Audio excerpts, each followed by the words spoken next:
He bought her like cattle. She was wearing a dirty burlap veil, shaking like a leaf, hidden away because her uncle told everyone she was too ugly to be seen. Silas Blackwood paid $3,000 to settle a debt. He expected damaged goods, a scarred face, something broken. But when he finally ordered her to lift that veil in his empty ranch house, Silas didn't get angry. He didn't say a single word. He froze. Because the face staring back at him wasn't a stranger's face. It was the face of his dead wife, the woman he had buried 20 years ago. "No," he whispered, stumbling backward. "That's not possible." But here's where this story takes a turn no one saw coming. She wasn't his wife's ghost. She wasn't even who her uncle claimed she was. And the secret hidden behind that veil? It was worth $10 million, and there were dangerous men willing to kill for it. What started as a cruel transaction became a battle for survival, a hunt for the truth, and a love story that neither of them expected. The lesson. The people the world throws away are often the ones with the greatest value hidden inside. Sometimes damaged goods turns out to be the greatest treasure of all. You just have to look past the veil. If that twist made your jaw drop, comment below and tell me, did you see that coming? Smash that like button if you believe everyone deserves a second chance. Share this with someone who loves Wild West drama. And subscribe so you never miss another story that proves the rejected can rise to become the richest of all. The heavy ledger snapped shut, the sound cracking through the quiet saloon like a whip. Back in the fall of 1887, deep in a forgotten bit of Montana, a deal was struck that folks would whisper about for years. Silas Blackwood, a man they said had a heart of pure granite, didn't just buy out a man's debt that afternoon. He bought himself a wife. She was the one nobody laid eyes on, hidden behind a dirty burlap veil, shaking like an aspen in a high wind. But when they got back to his lonely ranch, and he finally told her to lift that veil, Silas did not get angry. He did not say a word. He just froze because the face looking back at him was not a stranger's. It was the face of a ghost he had put in the ground 20 years before. This is the tale of the bride he got for a bargain, and the secret that was damn near ready to burn the Iron Cross Ranch to cinders. The town of Hollow Creek, Montana, was not much more than a scratch in the dirt, just a handful of weary buildings leaning against the mean wind that blew down from the mountains.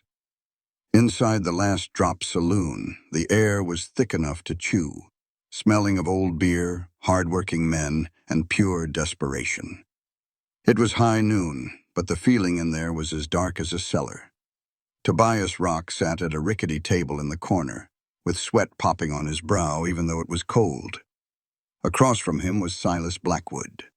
Silas was the kind of man who filled a room just by sitting still. He was wide in the shoulders, wearing a long coat caked with the red dust from his Iron Cross Ranch.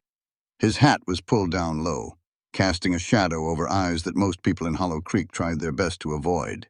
He owned more land than anyone in the territory, but he lived by himself like a wolf and made deals like a judge with a noose. "You owe me $3,000, Tobias," Silas said. His voice was a low growl like thunder far off. He tapped the open book between them. "The bank has your property deed.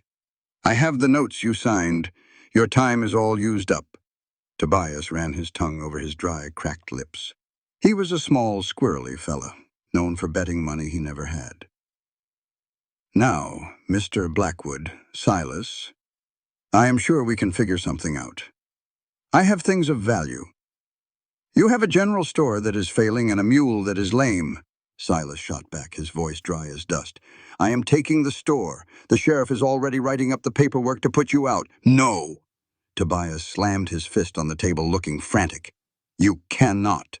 My niece, she is living in the back. We will be thrown out on the street. Winter is coming on fast." Silas did not even flinch. "That is not my problem." Tobias's eyes darted all over the room, finally stopping on a person sitting quiet as a mouse on a crate by the back door. It was a woman wrapped in a huge gray wool coat that was way too big for her. A thick veil covered her head, hiding everything about her face. She sat so still she looked like a statue somebody had left behind. A wicked idea flashed in Tobias's mind. Wait, you are needing a housekeeper, are you not? Someone to look after that big, empty house of yours up on the hill. Silas started to get up, looking bored. I have people I hire. You do not have a wife, though, Tobias hissed, leaning forward. People are talking, Silas. They are saying you are going crazy up there all by your lonesome. They say you need a son to carry on your name. He pointed a trembling finger at the woman in the back. Take her. Call the debt paid. She is yours. Silas stopped. He looked over at the bundled-up figure. Your niece, you mean? The one folks say is unwell. The gossip in Hollow Creek was not kind to Sarah Sadie Miller. People said she could not speak. They said she was ugly, maybe scarred in a fire or born with a twisted face. That was the reason Tobias kept her out of sight. She was the bride nobody wanted. A heavy load, Tobias grumbled about to anyone who would stand still long enough to listen. She is strong. Tobias lied, his voice getting higher. She can cook, she can clean, she is mindful, and she is young. You take her. Marry her proper and legal, and I can walk away with a clean slate. That is the offer. Silas glanced at his ledger, then back at the woman. He had no want for a wife. He wanted to be left alone. But he did need somebody to run the house at the Iron Cross so he could worry about the cattle. And to be honest, getting a wife this way was a whole lot cleaner than trying to court one. No feelings, no hopes, just a simple agreement. She is damaged, Tobias, Silas said in a cruel voice, just to see what the man would do. Well then, she will fit right in with you, won't she? Tobias snapped back. A muscle in Silas's jaw jumped. He pulled a fountain pen out of his coat. The debt is $3,000. She is worth $500 at most. I will take the store and the girl. You get a horse and $100 to get out of town. If I ever see your face in Hollow Creek again, I will shoot you for being on my land. Tobias turned pale, but he gave a quick nod. Deal. Silas stood and walked right over to the woman. She did not raise her head. Get up, he ordered. Sadie Miller slowly got to her feet. She was taller than he thought, but she kept her shoulders stooped over. She picked up a small, worn-out travel bag from the floor. You are my property now, Silas said, his voice as cold as a winter morning. Let us go. She said nothing. She just followed him out into the bright gray afternoon light, leaving her uncle clutching $100 and smiling like he had just pulled a fast one on the devil himself. The ride out to the Iron Cross Ranch was a long 4 hours by wagon. Silas handled the team of black horses like he was born to it, his eyes fixed on the line where the sky met the earth. The Montana land was a harsh and pretty thing with rolling fields of sagebrush that ran right up to the sharp peaks of the mountains. Sadie just sat there on the bench next to him, holding that carpet bag of hers tight in her lap. A hard wind was kicking at her thick coat, but she never once reached up to fix her veil. The quiet was starting to get under Silas's skin. He was a man who liked his peace, but this silence felt heavy, like a storm cloud. After a good hour, he finally grumbled, You got a voice in that head? She gave a single, small nod. All right, then. I expect supper on the table by 6 o'clock sharp. I want the sheets and towels washed every Monday. I won't have any loud noises, and I sure as heck won't have any crying. You understand me? She nodded again. He let out a short, bitter laugh. Well, Tobias said you were the obedient type. At least he was telling the truth about that. They pulled up to the ranch right as the sun went down. The Iron Cross was built more like a fort than a home, all dark logs and heavy stone, standing tall against the wild country. It was a big place, built for a whole family. But now it was just home to one bitter, lonely man. Silas reined in the horses right in front of the main porch. An old hand from the stables, hand by the name of Jeb, came jogging out. Evening, boss, Jeb said, looking over at the woman on the wagon. Is this the, delivery? This is Mrs. Blackwood, Jeb, Silas said, and the name tasted like poison in his mouth. Take the bags to the main bedroom. She will have the room next to it. He helped her down from the wagon. His grip was strong, but not kind. He took her inside the house.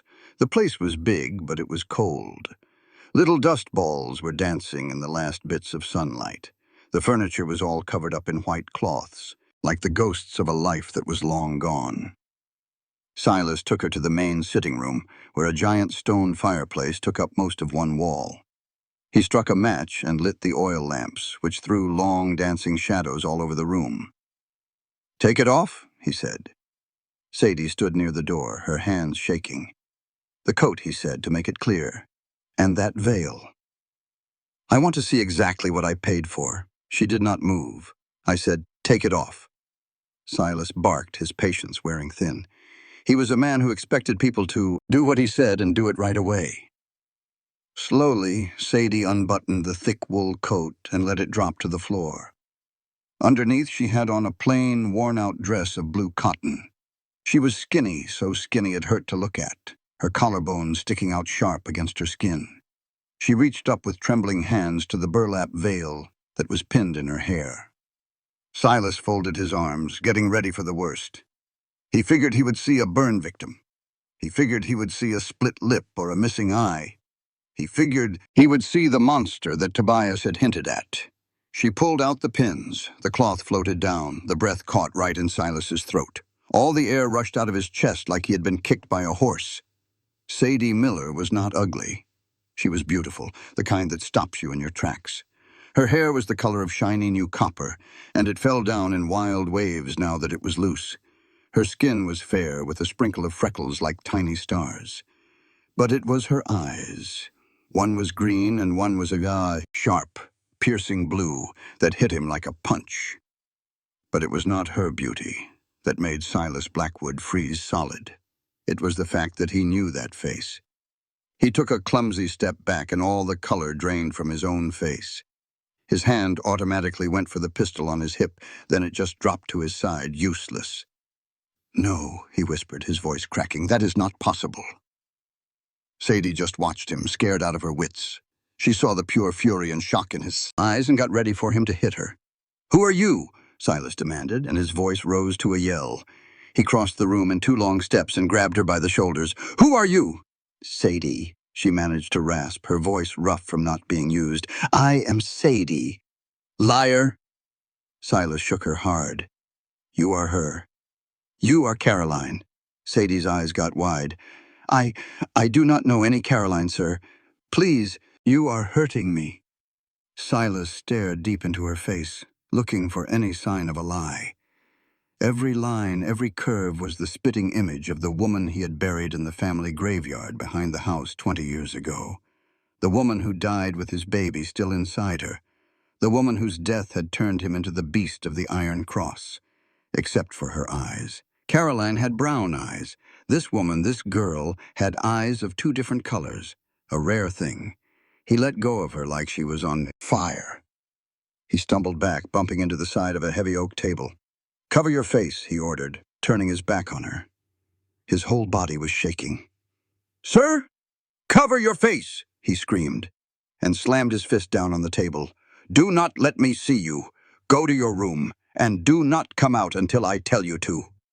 Sadie snatched her veil and ran, rushing up the stairs with the sound of her crying echoing through the big, empty hall. Silas stood, all alone in the room as it got dark, shaking like a leaf. He poured himself a glass of whiskey, but his hands trembled so bad that the brown liquor sloshed over the side. He threw it back in one swallow, staring at the painting that hung over the fireplace, which had been covered with a black cloth for 2 decades. He did not need to pull the cloth off to know what was under it. He had just seen it, standing alive in his own home. For 3 days, the Iron Cross Ranch was as quiet as a tomb, the House of Whispers. Sadie was holed up in the room Silas had given her. It was a fine room, all covered in dust but still holding on to its elegance, with a big 4-poster bed and a window that looked out over the whole valley. But to her, it felt like a prison cell. She only ever left it when the house was dead silent, tiptoeing down to the kitchen to snatch a bit of bread and cheese, then hurrying back before the man who owned the place could see her. None of it made a lick of sense. She knew good and well she was not ugly. Her uncle, Tobias, had made her wear that veil, not because she was hideous, but because he was jumpy as a cat on a hot tin roof. He'd always drilled into her, That face of yours is a curse, girl. Men will fight to the death over it, and they'll kill you for it, too. You keep it covered up." She had always believed him. Now, seeing the way Mr. Blackwood reacted, she started to fear her uncle had been right all along. Her face had nearly sent this stranger clean off his rocker. On the fourth morning, the door to her room creaked open. It was not Silas. It was an older woman with a face that looked like it was carved from granite, her apron dusted with flour. This was Martha, the cook who came up from the hands' quarters during the day. "Well now," Martha said, planting her hands on her hips. "He says you are to come on down, says you cannot just hide up here forever if you aim to earn your keep." Sadie stood right up, her hand automatically going for the veil. "Leave that old rag behind," Martha snapped. "He said no veil, but he also said to keep your hair pulled back tight." Sadie did as she was told. She braided her copper-colored hair, so tight it felt like it was pulling at her scalp, then pinned it all up in a severe bun. She washed her face and smoothed down her dress. When she finally walked into the kitchen, Silas was sitting at the head of the long wooden table drinking his coffee. He never even looked up when she came in. "Porridge is on the stove," he said, still reading his newspaper. Sadie got herself a bowl and sat down at the far end of the table, a good 10 feet away from him. The silence in that room was so thick you could cut it with a knife. "So, what are you good for?" Silas asked, suddenly folding his paper. He looked over at her, but his eyes were guarded, always focused on her chin or her forehead, but never straight in her eyes. "I can cook, sir, and I can sew. I know how to tend a garden," Sadie said, her voice quiet. "Fine. Martha is getting on in years to be handling the main house by herself. You will take care of cleaning the upstairs and making the evening meals. Martha will see to the crew's food and the heavy laundry." "Yes, sir." Silas stood up and put on his hat. He stopped at the door. "There is one rule, Sadie." She looked up. "You stay out of the east wing. That means the library and the office. Those rooms are mine. You put one foot in there and I will send you right back to the gutter I pulled you out of." "I understand." As the weeks rolled into a month, they fell into a strange kind of routine. Silas spent his days out working the range, pushing himself and his men until they were all ready to drop. He was trying to wear himself out so he could sleep without dreaming. But every time he came home, she was always there. Sadie was like a ghost moving through his house. She moved without a sound, wiping away 20 years of dust. She took the time to polish the old silver. She beat all the rugs, and little by little, the Iron Cross Ranch began to feel like a home again. But that heavy silence between them never lifted. Silas would just catch a glimpse of her, the shape of her face against the window, or the way she would tilt her head just so when she listened to the wind, and it was like tearing open an old wound all over again. One evening in November, a blizzard came roaring in. The wind howled around the ranch, house like a pack of hungry wolves. Silas was trapped inside, pacing back and forth in the parlor. Sadie was sitting quietly by the fire, mending one of his work shirts. The light from the fire danced across her face, making her features seem softer. Silas stopped his pacing. He poured himself a drink and sat down in the big leather armchair across from her. It was the closest they had sat to each other since that first night. "Where did you come from?" he asked. This time it was not a demand, it was a real question. Sadie did not look up from her sewing. "Hollow Creek. And before that I was in an orphanage back in St. Louis. My Uncle Tobias came and got me when I was 12. He told me my parents had died in a fire." "A fire?" Silas said again. "Do you remember them at all?" "No, but I have a locket with a picture inside." Silas's glass stopped halfway to his lips. "Show it to me." Sadie paused for a moment, then reached inside her collar and pulled out an old, tarnished silver locket that hung from a leather cord. She unfastened it and passed it over to him. Silas took it with hands that were trembling. He slowly opened it. Inside was a tiny, hand-painted picture of a woman.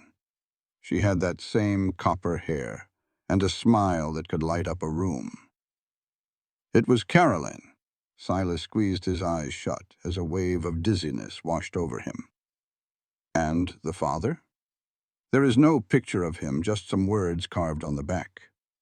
Silas turned the locket over in his hand. Carved right into the worn silver were the initials C.B. and J.M. forever. Silas dropped the locket like it was a hot coal. It clattered against the stone hearth. C.B. Caroline Blackwood, J.M. Julian Miller. A rage so hot it nearly blinded him exploded in Silas's chest. Julian Miller, the man who had been his partner in the ranch. The same man who had vanished the very week Caroline died. All this time, Silas had believed Caroline died from a fever, while he was away on a cattle drive. He had come home to find a fresh grave, and Julian gone without a trace. He figured Julian had run off to get out of the debts they shared. But this changed everything. Silas got to his feet, his shadow stretching out over Sadi. "Your uncle," Silas growled. "Tobias, is he Julian's brother?" Sadi pulled back in her chair. I believe so. Julian was my father."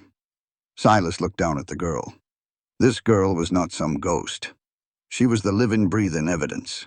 She was the proof of a betrayal so deep he had never even seen it coming.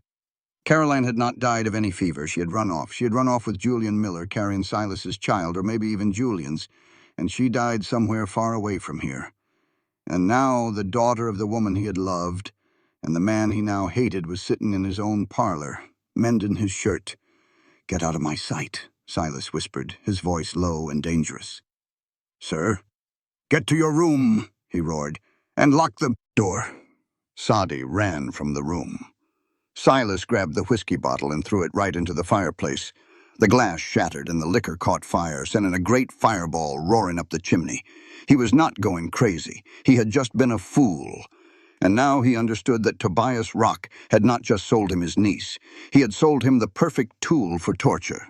But Silas Blackwood still did not know the whole story.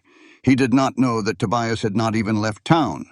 He was up on the ridge watching the whole time, just waiting for the snow to clear, because that locket was not the only valuable thing about Sadi Miller.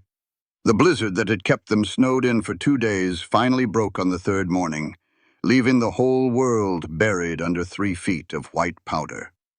The silence at the Iron Cross was so loud it hurt your ears. Silas had not said a word to Sadi since that night with the locket. He had spent those days locked away in his study in that forbidden east wing, just drinking and staring at the wall. The thought that his dead wife and his business partner ran off together, leaving this girl as a living reminder of that betrayal, was like a poison in his veins. But the ranch paid no mind to ghosts. At first light, Jeb, the stable hand, was pounding on the back door. "Boss, the south fence is busted. The herd is scattering down into the canyon. If we do not get them turned around, they are going to freeze or starve." Silas came out of the study, his eyes rimmed with red and his jaw rough with stubble. He looked like a fella walking to the hangman's noose. "Saddle up the horses, Jeb. I am coming." Sadi stood in the kitchen doorway, holding a basket filled with warm biscuits. "You should not go," she said, her voice shaking just a little. "You look sick, sir, and that wind is starting to howl again." Silas stopped in the middle of pulling on his heavy gloves. He looked at her, truly saw her, for the first time in days. The hate was still there, but it was weaker now, pushed aside by a weariness that went clean to the— "I do not remember asking for your opinion," he said, his voice flat. "Just stay inside and keep the fire going." Then he slammed the door shut, leaving her all alone with the sound of it echoing through the house. By noon, the sky had turned the color of a nasty bruise. The wind started to scream again. A new storm was rolling in over the peaks, coming in faster than anyone had figured. Sadi paced the parlor. The temperature inside the house was dropping. She kept looking out the window, but the whiteout conditions made it so you could not see past the porch railing.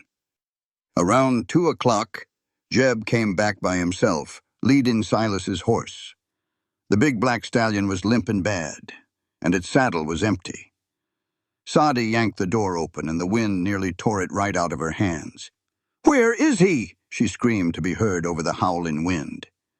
Jeb's face was white as a sheet. his beard all caked with ice. Horse threw him down in the canyon. The horse's leg is broken, I mean.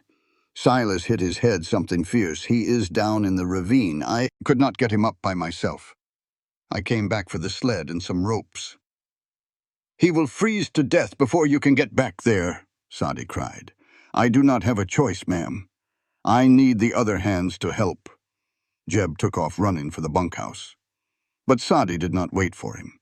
She knew the bunkhouse boys were slow, and this storm was coming on fast. She ran to the mudroom, grabbing Silas's extra duster coat, a coil of rope, and a flask full of brandy. She rushed out to the stables, going right past Jeb, and saddled up Ghost, a mare that was known for being sure-footed. She rode straight into the teeth of that storm. The canyon was about a mile away, like a jagged scar cut into the land. The wind cut through her clothes like 1,000 little knives. But Sadi pushed on, following the tracks Jeb had left behind before the new snow could cover them up. She found him at the bottom of a steep drop.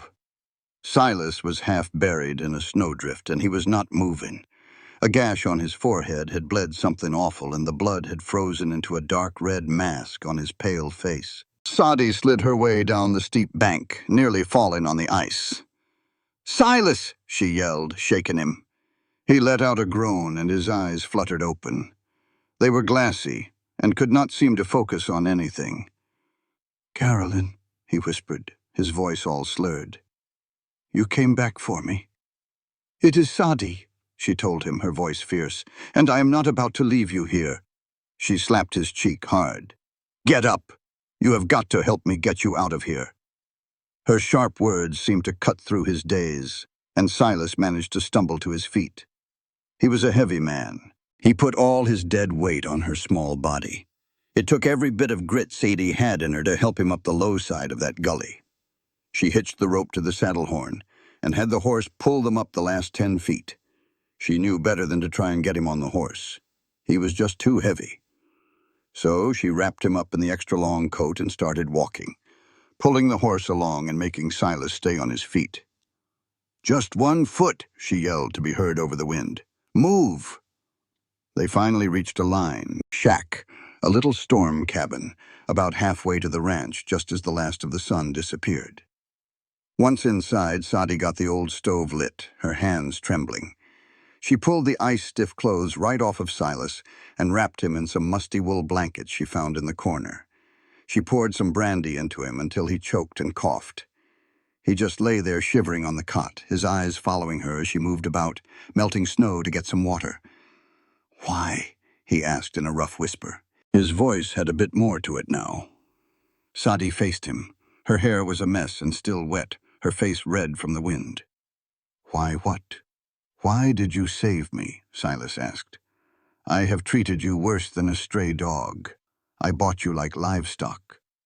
Sadi perched on the side of the cot. She glanced at his hands, rough and strong hands that had caused her pain, but had also put a roof over her head. "Because you are the only one who ever gave me my own bed to sleep in," she said plainly, "and because I do not want to be alone in that big house." Silas just stared at her. In the faint glow from the stove, she did not look so much like Caroline anymore. Caroline had been soft and coddled, a delicate thing. This woman here had hauled a 200-pound man from a canyon during a blizzard. "How old are you, Sadi?" he asked all of a sudden. 20, she lied. She let out a breath. 19. I turn 20 come springtime. Silas shut his eyes. He did the figuring in his mind. It had been 21 years since Caroline either died or just up and left. If Sadi was 19, she was not even born until 2 years after Caroline vanished. That tight knot that had been twisting in Silas's gut for a month finally broke loose. She could not be his daughter. She was not even Carolyn's child with Julian. The years did not add up. She was simply a girl with a ghost's face but a lion's spirit. "Come on over here," Silas murmured. Sadi paused for a moment, then moved closer. Silas lifted his hand and pushed a wet strand of hair from her face. His hand was unsure but gentle. "You are not her," he breathed out, talking more to himself than to her. "Thank the Lord you are not her." He drifted off to sleep with his hand still resting on her arm. Saadi did not sleep all night. She fed the fire and watched the man she was starting to see was not some kind of monster, but a man in ruins. The big thaw started 2 weeks later. It turned the white fields into a mess of mud and golden grass. Things at the Iron Cross Ranch had changed. Silas was no longer the dark and angry master. He became quiet and just watched things. He made sure Saadi ate her meals at the table with him. He started ordering books for her from the city. He even paid for a seamstress to travel from the next town just to make her some real dresses, in greens and blues that went with her 2 different-colored eyes. But he never laid a hand on her. He treated her with a polite and distant respect. Like she was something precious he was scared he might shatter. Saadi realized she was starting to fall for him. It was a dangerous and foolish thing, and she knew it. He was 20 years older than her, a man with money and power, and she was just something used to pay off a debt. But she had seen his weakness back at that little cabin. She saw the way he looked at her these days, not with hate, but with a kind of hunger he was fighting hard to keep down. One afternoon, Silas asked her to come to his study in the forbidden east wing of the house. Saadi walked in, feeling wary. The room was full of books and smelled of leather and pipe smoke. The painting of Caroline was hanging above the fireplace, with the cover taken off. Saadi gazed at it. You could not deny how much they looked alike. The shape of her face, her nose, her hair. The only thing different was the eyes. She was mighty beautiful, Saadi said in a low voice. She was, Silas agreed, standing over by the window, but she was not strong. She despised this ranch. She despised the wind. All she did was cry, wishing she was back in the city. He looked over at Saadi. You do not cry. I do not have any more tears to cry. Silas, she said, saying his first name for the very first time. He went to his desk and took out a sheet of paper.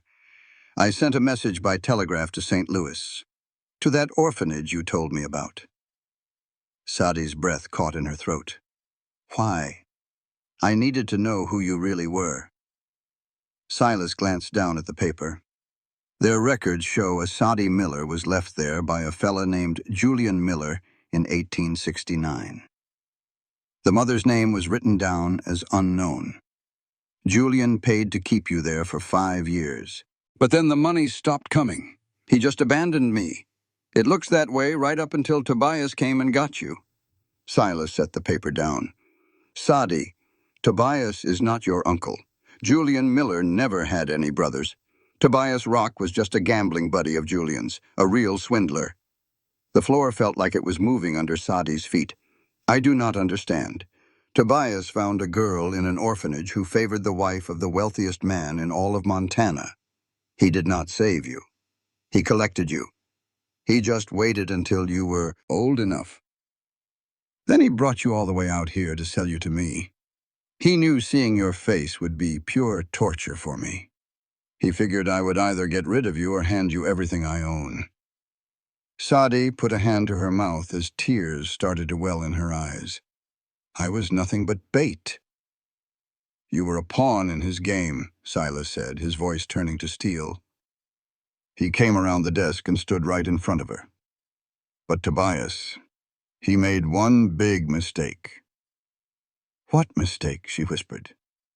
He never figured on you being a real person. Silas reached down and took her hands. He brought me a ghost, but what I found was a wife. The very air in that room felt thick, buzzing with the energy that had been growing between them for months. Silas drew her in closer. I do not see her face anymore when I look at you, he said, his voice gone raspy. I see the woman who pulled me from death's door. I see the woman who takes care of my home. He lowered his head. Saadi did not back away. She stood up on her toes to reach him. That kiss was like a brand. It was not the shy kiss from some young boy, but the claiming kiss of a man who had gone without warmth for 20 years. Saadi just seemed to melt against him, her hands grabbing the front of his coat. For a second, the world outside, with all its lies and debts and history, it just disappeared. But that moment was broken all to pieces by the sound of shattering glass. They pulled apart. Somebody had thrown a rock right through the study window. A piece of dirty paper was wrapped around it. Silas grabbed it, his expression turning hard. He smoothed out the note. The girl or the gold? You have until the sun goes down tomorrow. Signed, T. Silas crumpled the paper in his hand. Tobias. He is back. Sadi let out a gasp. He was never gone, Silas said with a grim look. He walked to the gun cabinet, unlocked it, and pulled out a Winchester. He has been out there watching. He knows I did not kill you. Now he has come to collect. What are we going to do? Silas looked at her, and the expression in his eyes sent a chill down her spine. It was the return of the cold and dangerous man she first saw back in that saloon. We are not doing anything, Sadie. I will do what has to be done. He put a box of cartridges into his pocket. Get a bag packed. Jeb is going to take you to see the sheriff in Helena this very night. No, Sadi clutched his arm. I am not leaving you here to face him by yourself. You said I was your wife. That is the very reason you are leaving, Silas roared. Tobias is not alone. I saw some tracks up on the ridge last week. He has men. This is not a debt collection, Sadi. This is going to be a siege. Then we will fight, she declared, lifting her chin, her different-colored eyes blazing. I can shoot a rifle, Silas. My uncle Tobias taught me how. It was the only useful thing he ever taught me. Silas just looked at her, caught between wanting to keep her safe and knowing she was telling the truth. If they tried to ride for it, they would be shot down out in the open. The ranch house was built like a fort. It was their only real chance. All right, Silas finally said. But if you get yourself killed, I will never forgive you. Night came down on the Iron Cross Ranch like a burial cloth. Silas and Sadi had nailed boards over the windows downstairs. Jeb and the other 3 ranch hands were set up in the bunkhouse to watch the back, while Silas and Sadi would handle the main house. It was quiet. Far too quiet. Sadi knelt by the upstairs bedroom window with a shotgun laid across the sill. Her heart was beating against her ribs like a bird in a cage. Keep your head down, Silas whispered from the dark hallway. He was moving around the edges of the house, quiet as a ghost. You reckon they will come? She asked. They are already here. A single gunshot ripped through the night, destroying the calm. The lantern hanging out on the porch suddenly blew up in a spray of sparks. Fire!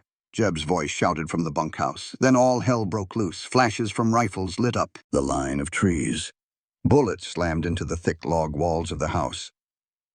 Silas shot back from the parlor window, his Winchester rifle speaking in a deadly rhythm. A crack, a click, then another crack.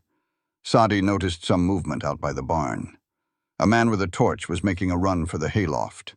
The barn, she shouted. She brought the shotgun up, but he was too far away. Silas was beside her in an instant, moving her gently out of the way. He took his aim and fired. The man dropped the torch, and it fizzled out in the mud. They mean to burn us out of here, Silas said through clenched teeth. Tobias has no use for the house. He is after the land. He does not care if we turn to ash. All of a sudden, the front door shook hard. A battering ram. They are at the door, Sadi yelled. Get down to the cellar, Silas ordered her. Now! No! The door began to splinter. Silas worked the action on his rifle, but the rifle just clicked on an empty chamber. He swore and pulled out his revolver. The whole door busted open. 3 men charged inside with cloths covering their faces. Silas shot his pistol and the first man went down. The next man slammed into him and the 2 of them went crashing right through the big dining table. The third fella, a skinny, weasel-faced man, stepped right over the broken wood. It was Tobias. He was holding a long-barreled pistol. He glanced around, and then he saw Sadi, standing frozen at the top of the stairs. Well, hello there, darling, Tobias said with a nasty grin, his teeth showing yellow in the dark. Did you miss your uncle? He lifted the pistol toward Silas, who was wrestling on the floor with the hired man. Drop it, Sadi yelled. Tobias glanced up. Sadi had the shotgun pointed right at him. Her hands trembled, but the gun barrel held true. "You won't shoot," Tobias laughed. "You are weak, Sadie, just a scared little girl I pulled from the dirt."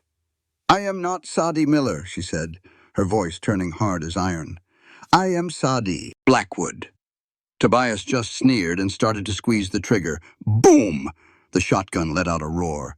Tobias flew backward like he was jerked by a rope. His chest was nothing but a ruin of buckshot.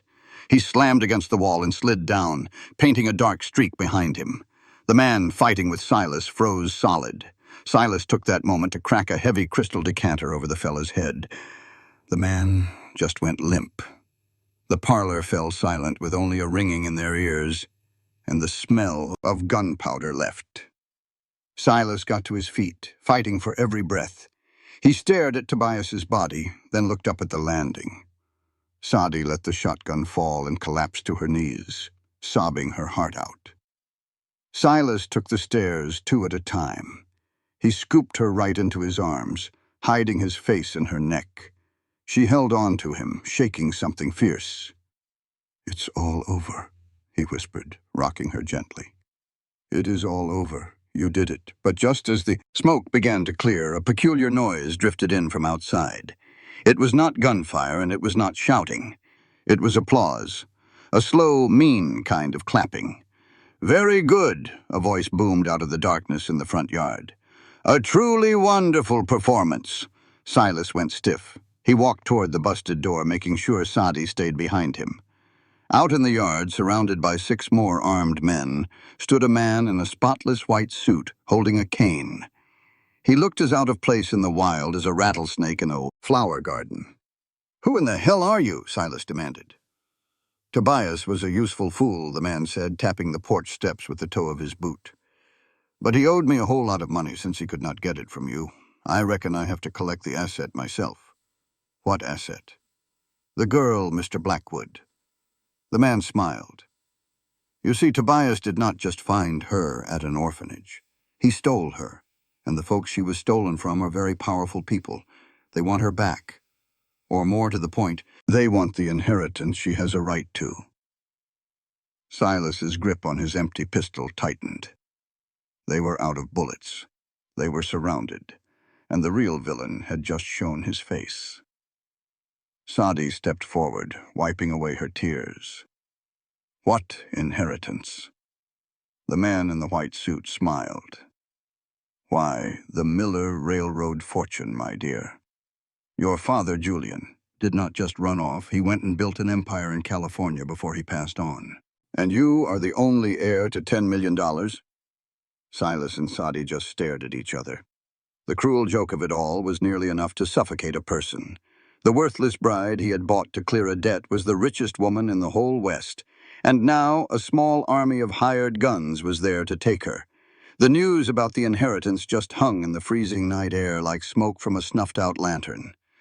$10 million, the Miller Railroad fortune. In the fall of 1887, a sum like that was more than just money. It was a kingdom. It was enough to buy the entire state of Montana 3 times over. Silas Blackwood stood in the splinters of his front door, his chest heaving, his own body a shield between the man in white and the woman he had bought for the price of a mule. He glared at Mr. Sterling, a fixer from the East Coast, whose clean suit seemed to mock the blood and mud of the frontier. Sterling was a buzzard, all clean and patient, just waiting for the animal to die. "You have no business here," Silas rasped, his voice low and shaking with a dangerous anger. "She is my wife.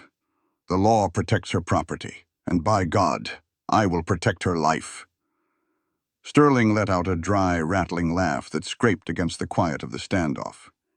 "Do not talk to me about the law, Mr. Blackwood. We are miles from any town, deep in a land where the only law is the size of the bullet in your gun. And right now, I have 10 Winchester rifles aimed straight at your heart." He pointed with his cane at the men hiding in the shadows. "Now send the girl out. We will take her to San Francisco, prove who she is, and take care of her money. You can have this wreck of a ranch.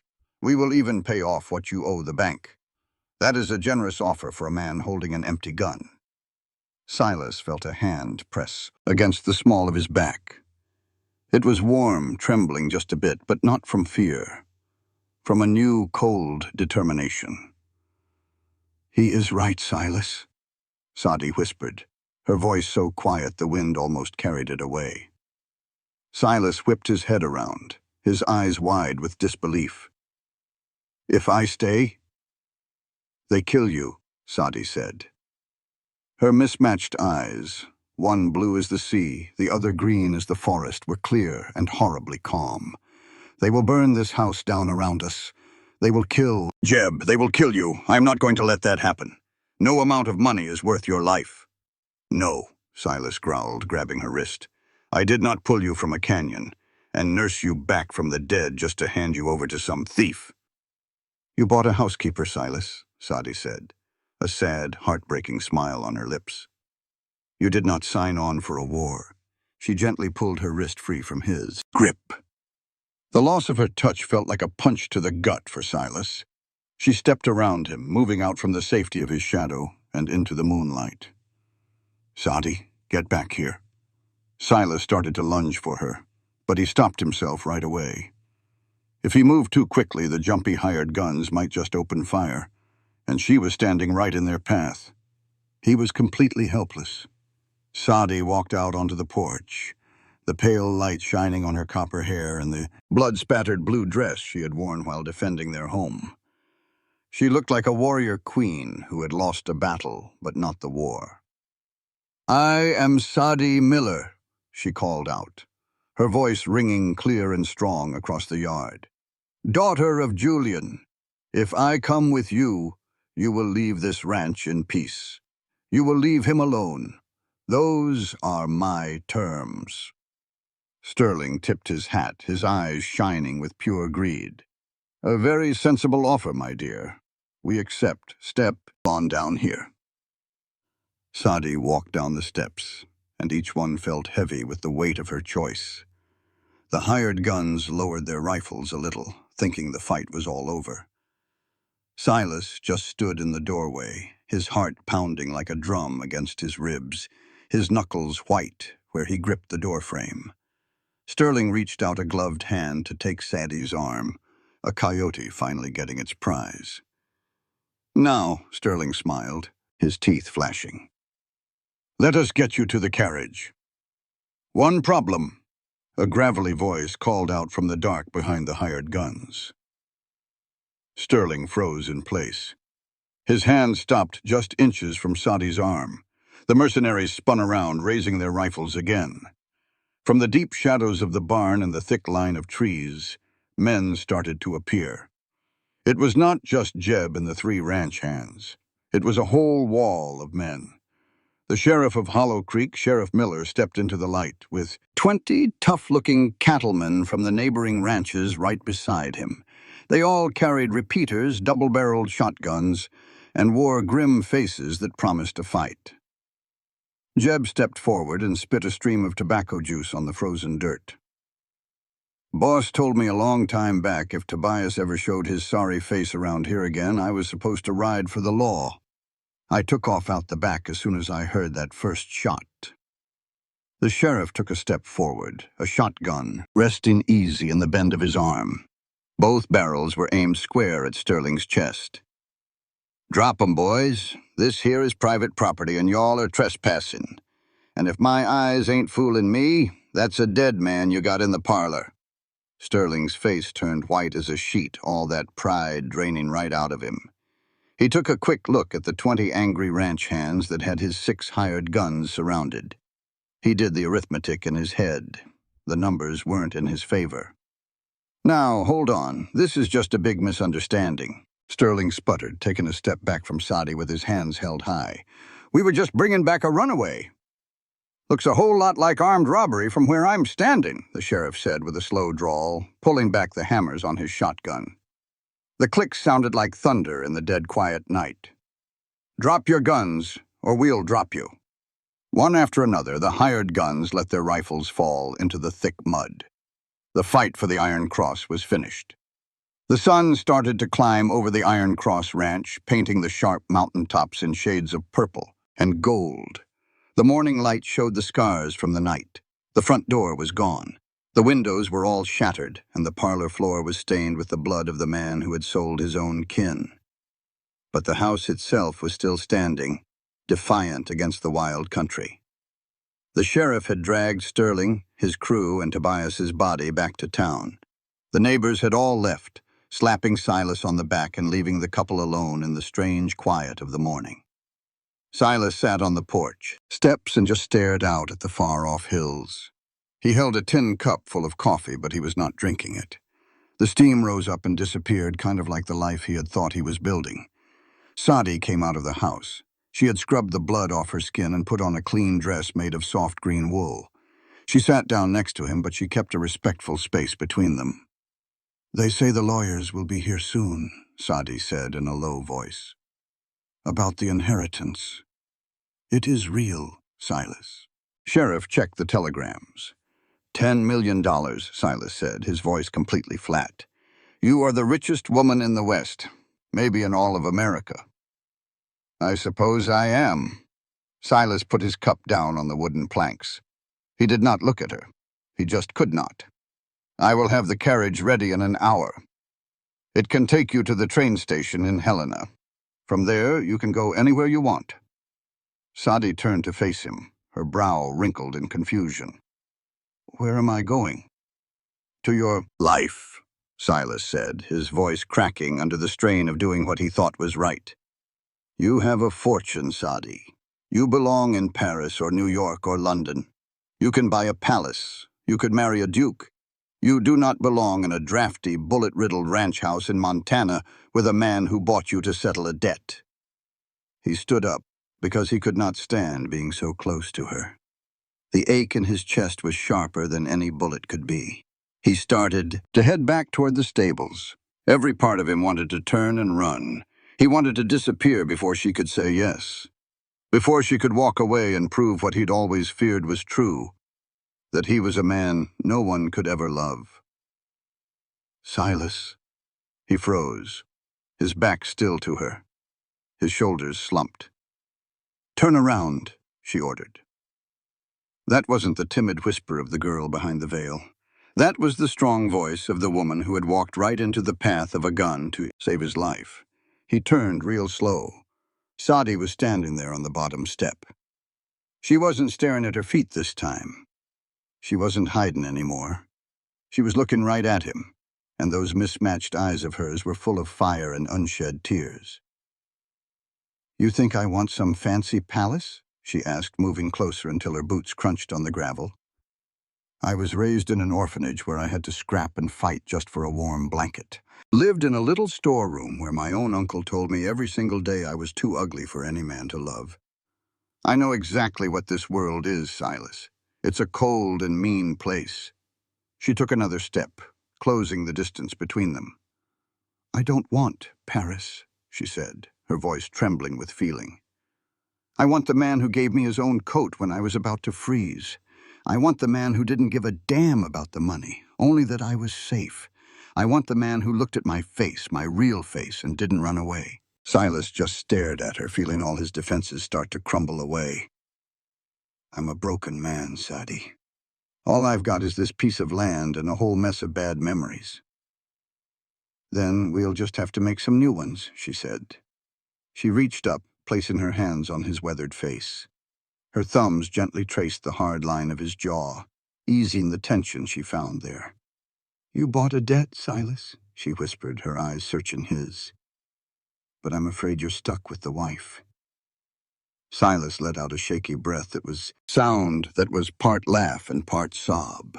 The walls he had built around his heart for 20 years crumbled into dust. He swept his arms around her waist, lifting her clean off the floor and burying his face in the soft curve of her neck. "I love you," he whispered against her skin, breathing her in. "I love you, Sadie Blackwood.